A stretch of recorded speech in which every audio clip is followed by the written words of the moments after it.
मेहता का उल्टा चश्मा। भागा भाई, क्या है? टेंशन हो रहा है। टेंशन? किस बात का टेंशन? सेठ जी का टेबल कुर्सी हटा दिया। अगर सेठ जी का टेबल कुर्सी नहीं हटाता तो ये इतने सारे बॉक्स और जो दूसरे बॉक्स आने वाले हैं वो कहाँ रखता? तुम्हारे टकले पे? तो भागा भाई, क्या है? टकले पे मत जाओ। सॉरी, टकले से मेरा मतलब है अगर मैं सेठ जी का टेबल और कुर्सी नहीं हटाता तो ये इतना सारा माल और जो दूसरा माल आने वाला है वो कहाँ रखता? माल रखने के लिए जगह तो चाहिए ना, इसलिए हमने टेबल और सेठ जी जिस पे बैठते हैं वो कुर्सी दोनों हटा दिए, समझे? अरे इतने सारे बॉक्स यहाँ किसने रख दिए?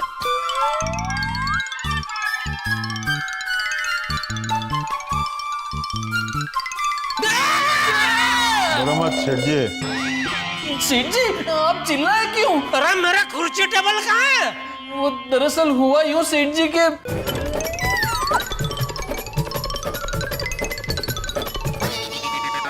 ओह अच्छा, मतलब कंपनी ने इतना सारा माल भेज दिया? वो तो आपने जितने माल का ऑर्डर दिया उतना माल तो कंपनी भेजेगी ना।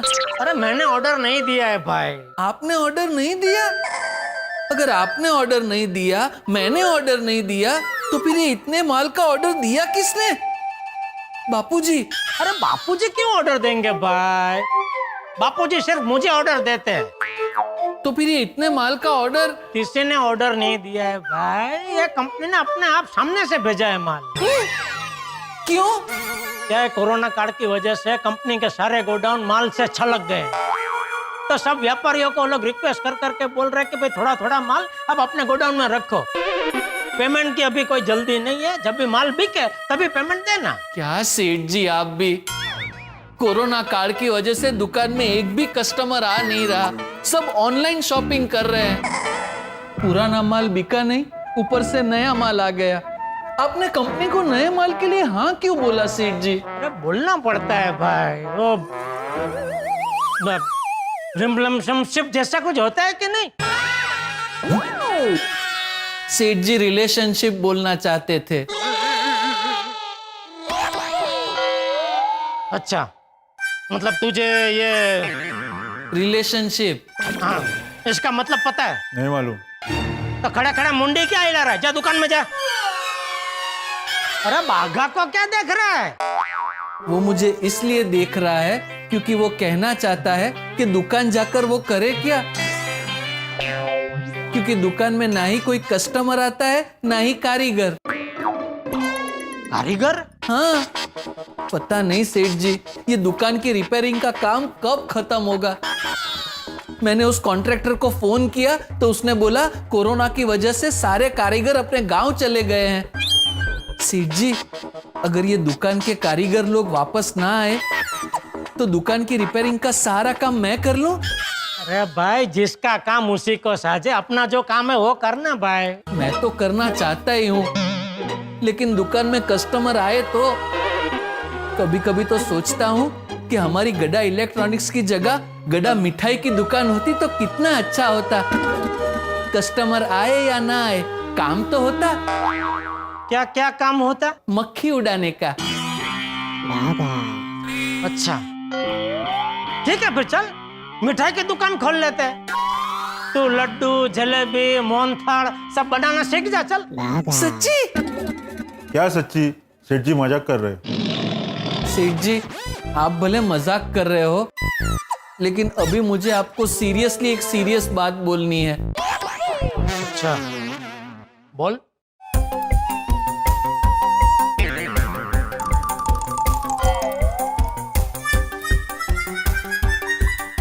क्या हो रहा है? एक मिनट। तो क्या कर रहा है? सिक्का उछाल रहा हूं। अगर हेड्स आया, हेड्स मतलब? अरे हाँ मालूम है भाई, तेरा हेड ने तेल। छापा काटा बोलने की जरूरत नहीं है, बोल। जी, तो अगर हेड्स आया तो मैं आपसे सीरियस बात करूंगा, और अगर टेल आया तो मैं आपसे सीरियस बात नहीं करूंगा। अरे क्या टाइम पास कर रहा है? जब बोलना है बोलना भाई। ठीक है सेठ जी, बताता हूं।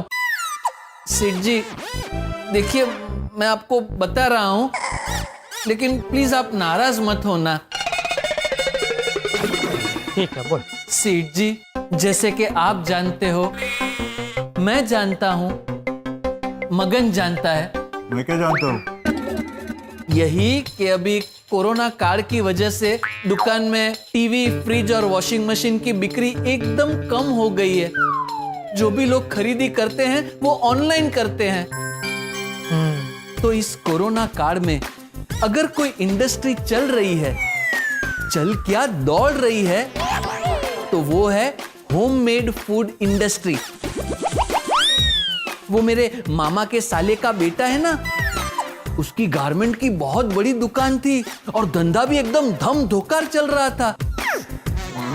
लेकिन कोरोना की वजह से बेचारे का धंधा एकदम ठप हो गया। तो उसने दुकान बंद कर दी और घर पे से ही पिज्जा बनाकर बेचने का नया धंधा शुरू किया। और पिज्जा में भी ऊपर वो चिली फ्लेक्स और ओरेगानो नहीं, गिलोय, अश्वगंधा, काली मिर्च, ये सब डाल के पिज्जा बना के बेचता है। आयुर्वेदिक पिज्जा।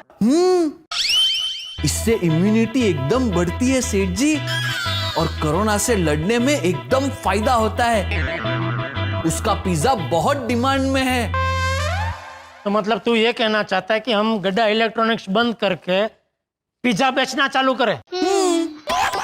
ला पिज्जा दे गड्ढा। क्या बोल रहा है? हमारे नए धंधे का नाम ला पिज्जा दे गड्ढा, मतलब द पिज्जा ऑफ गड्ढा। आप गल्ले पर बैठना, मैं और नट्टू काका किचन संभाल लेंगे और ये मगन डिलीवरी कर लेगा।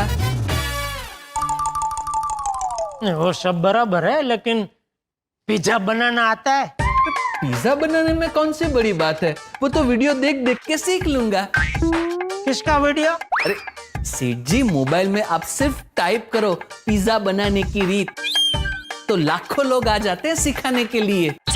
अरे भाई, मैंने तुझे पहले भी बोला ना, जिसका काम उसी को साझे। और ये कोरोना काल हमेशा के लिए थोड़ी रहने वाला है भाई। वो कहते हैं ना, ये समय भी बीत जाएगा, और हर रात के बाद सवेरा तो होता ही है ना। अभी हर रात के आते ही हम धंधा बदलते रहे तो हम तो कहीं के नहीं रहेंगे। ये समय है थोड़ा धीरज रखने का, थोड़ा संयम बरतने का। ठीक है सेठ जी, वो जो मेरे मामा के साले का बेटा है, उसका पिज्जा का धंधा एकदम जोरदार चल रहा है और उसे 2 डिलीवरी बॉय की जरूरत है। तो मैं और मगन वहां चले जाएं?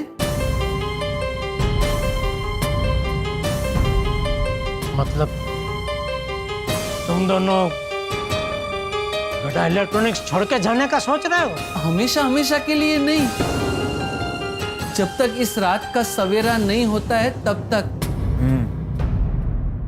सेठ जी, हमें आपकी बहुत चिंता हो रही है।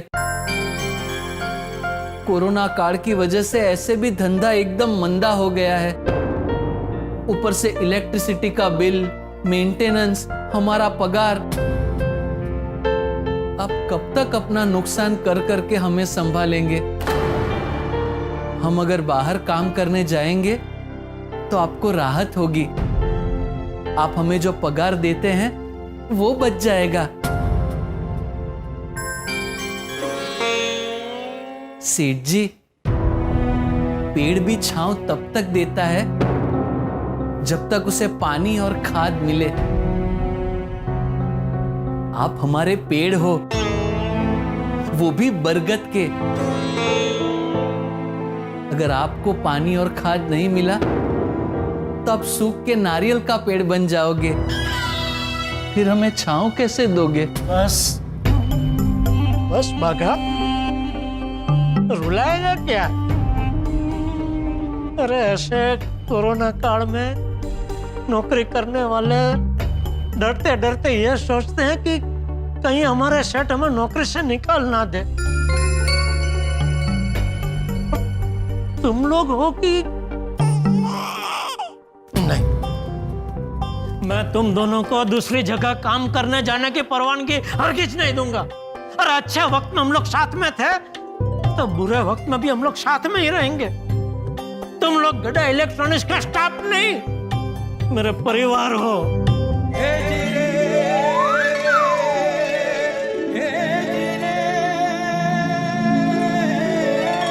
मगन जा, दुकान में जा और वो कॉन्ट्रैक्टर को फोन करके बोल के भाई अभी दुकान का काम जल्दी से जल्दी खत्म करे, बहुत हो गया भाई अभी। हाँ? जा।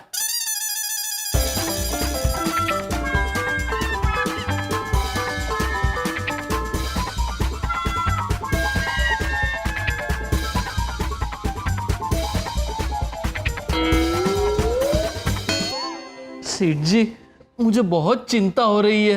ये इतना सारा माल कब बिकेगा? बिकेगा बागा, बिकेगा।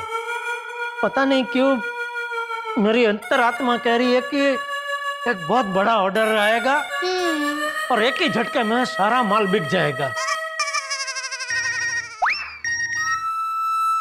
कुछ बोला तू? मैं नहीं, फोन बोला। मैसेज आया सेठ जी। किसका मैसेज? वो तो देखूं तो पता चले। तो देख। व्हाट? वीडियो मैसेज है सेठ जी। इस वक्त की सबसे बड़ी ब्रेकिंग न्यूज ये है, जहां एक तरफ लोगों की जान जा रही है, वहीं दूसरी तरफ लोग इंजेक्शन, दवाई और ऑक्सीजन सिलेंडर्स की कालाबाजारी कर रहे हैं। यहाँ तक कि लोगों ने वैक्सीन की कालाबाजारी भी शुरू कर दी है। एक तरफ देश की जनता दवाइयों के अभाव से परेशान है और दूसरी तरफ ये कालाबाजारी करने वाले लोग दवाइयों को 3 गुना 4 गुना दाम में बाजार में बेच रहे हैं। कैसे बेशरम लोग हैं। ऐसी जानलेवा महामारी के टाइम भी दवाई की कालाबाजारी करते हैं। ऐसे लोगों को तो पकड़ पकड़ के कोरोना के इंजेक्शन दे देने चाहिए, वो भी हर 14 दिन के बाद। बराबर। हाँ बोलो पोपटलाल, कहाँ हो तुम भाई? कल रात को सोडा पीने भी नहीं आए? दरअसल आज सुबह मैं रंग तरंग रिसोर्ट पर आया हूँ। रिजॉर्ट पे? यार कमाल है, अकेले अकेले मजे कर रहे हो। हमको बोलना तो चाहिए था, तो हम भी आते हैं भाई। वैसे भी यहाँ कोरोना की वजह से ग्राहकी बिल्कुल ही नहीं है, बैठे बैठे कंटाल गए। और पता है भीड़े भी कंटाल गया है। कल मैं और बापू जी उसके घर पे गए थे तो वो बता रहा था कि अंदर आ सकते हैं। कौन है? अरे हम है भाई। जेठालाल चाचा जी, आइए आइए आइए आइए बापू, आइए, बैठिए। बेटा हमें पता चला तू बहुत परेशान है। अभी परेशान मत हो भिड़े, तेरी परेशानी दूर करने के लिए ही मैं बापूजी को लेके आया हूँ। बापूजी। क्या बापूजी? पहले पता तो चले मुझसे परेशानी क्या है। वो जाने मगर मैं क्या करूँ? वो भी। हाँ बोल बिल्डिंग मास्टर, किस बात का रोना है? कोरोना है। अरे रुको जेठालाल, अरे चाचा जी रुको, अरे रुको, मुझे कोरोना नहीं है। वापस आओ। या आओ। अरे मुझे कोरोना नहीं है भाई, आ जाओ। पक्का ना? हाँ पक्का। अरे मंजे गए। आइए बाबूजी, आइए। आओ बैठो।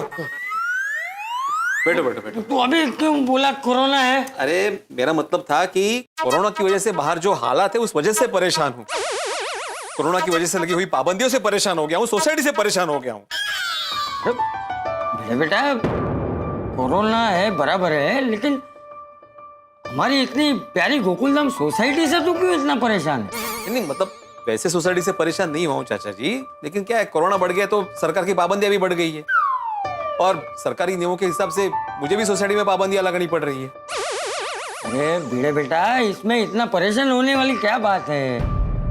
अरे पहले भी ऐसा वक्त निकाला ही है ना, ये वक्त भी निकल जाएगा। वही तो चाचा जी, ये वक्त निकालने का ही तो टेंशन है। क्या टेंशन है?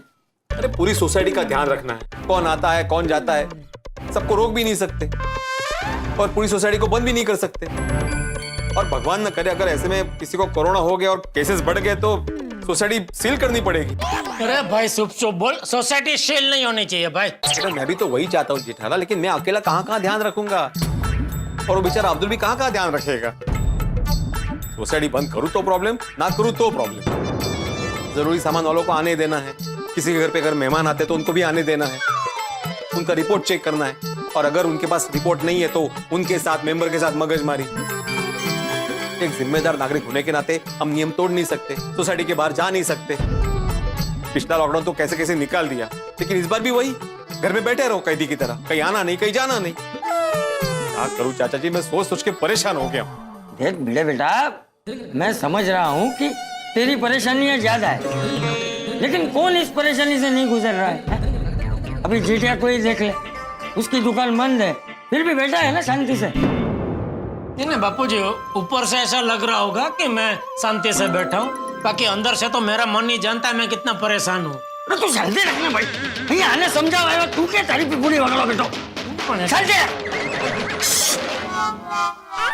देख भिंडी मास्टर, तू जेठिया की बात पे ध्यान मत देना। हाँ, जेठिया और तुझ में बहुत फर्क है। मतलब बड़ी बात हो।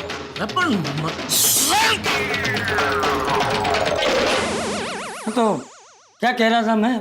हाँ देख ये बेटा, तू एक शिक्षक है, पढ़ा लिखा है, एक समझदार नागरिक है, गाता भी अच्छा है। अरे कितने सारे गुण हैं तुझमें, और इतना गुणी होने के बावजूद भी तू सिर्फ एक बात नहीं समझ रहा है।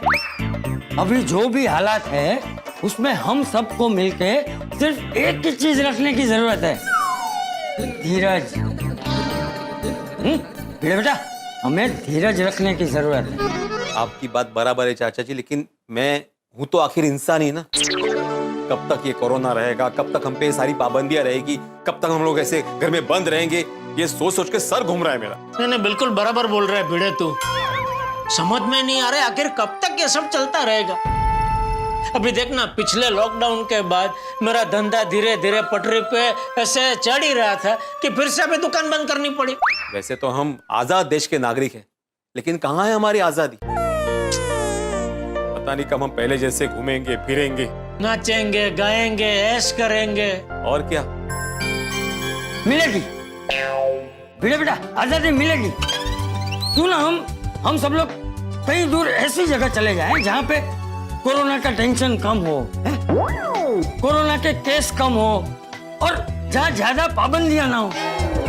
अरे वाह बापूजी, मस्त मस्त आइडिया है। यहाँ से दूर किसी शांत जगह चले जाते हैं तो उससे क्या थोड़ी हवा फेर होगी तो मन को शांति मिलेगी और दिमाग को सुकून मिलेगा। हाँ अच्छा आइडिया है, लेकिन चाचा जी जाएंगे कहाँ?